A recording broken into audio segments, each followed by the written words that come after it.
सुनो ध्यान से, आराम से सुनना मैं जो कहने जा रहा हूं। आप उस बैच को सबसे पहले अलग बैच ना माने, पहला पॉइंट।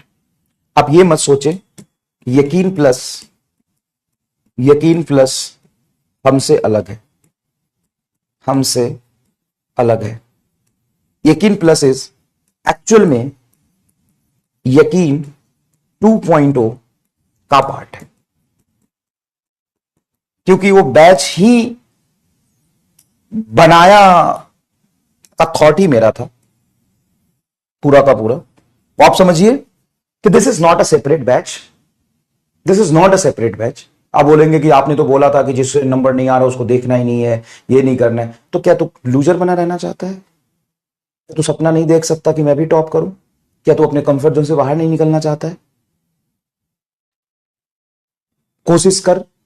हां, सबसे पहले यकीन 2.0 के सारे काम तुम्हें करने हैं, सारे काम करने यकीन 2.0 के, उसके बाद ही यकीन प्लस का नंबर आएगा। But this is not a separate batch, this is the part of this batch, this is the part of this batch.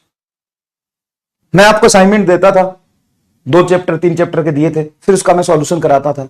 आप उसको असाइनमेंट समझ के करिए, आप उसको असाइनमेंट समझ के करिए। मैंने आपको बोला था कि डीपीपी बी दूंगा मैं अलग से, स्टार्टिंग के कुछ चैप्टर में दिए थे। डीपीपी बी मतलब असाइनमेंट ही है, वो नाम अलग है बस, असाइनमेंट। स्टार्टिंग कुछ चैप्टर में दिए थे, उसका असाइनमेंट समझ के करिए। और वो डेडिकेटली इतना तो है कि बैच के फॉर्मेट में है, क्लास शेड्यूल्ड है, उसका प्लानर बना है, तो मुझे देना ही है। एक तो होता है कि बोल दिया हवा में, और दूसरा होता है कि उसका प्लानर है, मुझे उसको फॉलो करना पड़ेगा।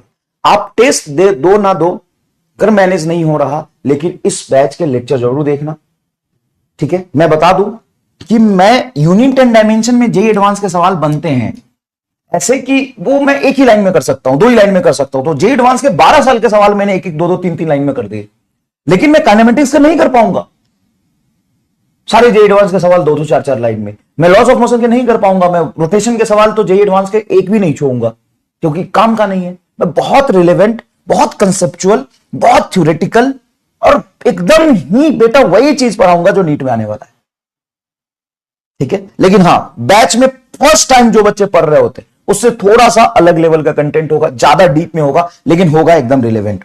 आप लेक्चर देखिएगा प्लीज, प्लीज आप असाइनमेंट को समझ के वो लेक्चर देखिए, असाइनमेंट समझ के लेक्चर देखिए प्लीज, ठीक है? वो आपको मैनेज करना ही पड़ेगा अगर आप सिलेक्शन चाहते हैं तो, ठीक है? असाइनमेंट समझ के करिए, ठीक है? और उसके जो क्वेश्चन है, आपको क्वेश्चन देख के मजा आएगा, मुझे ही मजा आ रहा है क्वेश्चन देख के। इस तरीके से उसको अरेंज किया है, इस तरीके से उसको कंफ्यूजिंग लैंग्वेज में लिखा है, इस तरीके से उसको डिजाइन किया है। तो you have to do hard work ना भाई, you have to do hard work ना। आप उसको असाइनमेंट समझ के लेक्चर देखना ही है आपको, ठीक है? असाइनमेंट समझ के लेक्चर देखना है, लेकिन ये ऐसा नहीं है कि इसके लेक्चर छोड़ के वहां चले गए। आप मैनेज करने की कोशिश करिए। आप अगर पूरा जान लगा के अब सिर्फ पढ़ने पे फोकस करेंगे तो हो जाएगा। टफ वाली बात है वो नहीं है बेटा, एकदम रिलेवेंट चीजें करा रहा हूं, थोड़ा सा फोकस करके करो। हाँ, मैं समझ रहा हूं टाइम मैनेज करना बहुत बहुत बहुत बहुत ज्यादा मुश्किल है, नेक्स्ट टू इम्पॉसिबल है, मतलब बहुत ही ज्यादा मुश्किल है। I agree, I agree. लेकिन आपके साथ बहुत सारे बच्चे हैं, सबको मुश्किल का सामना करना पड़ रहा है, आप अकेले नहीं हैं,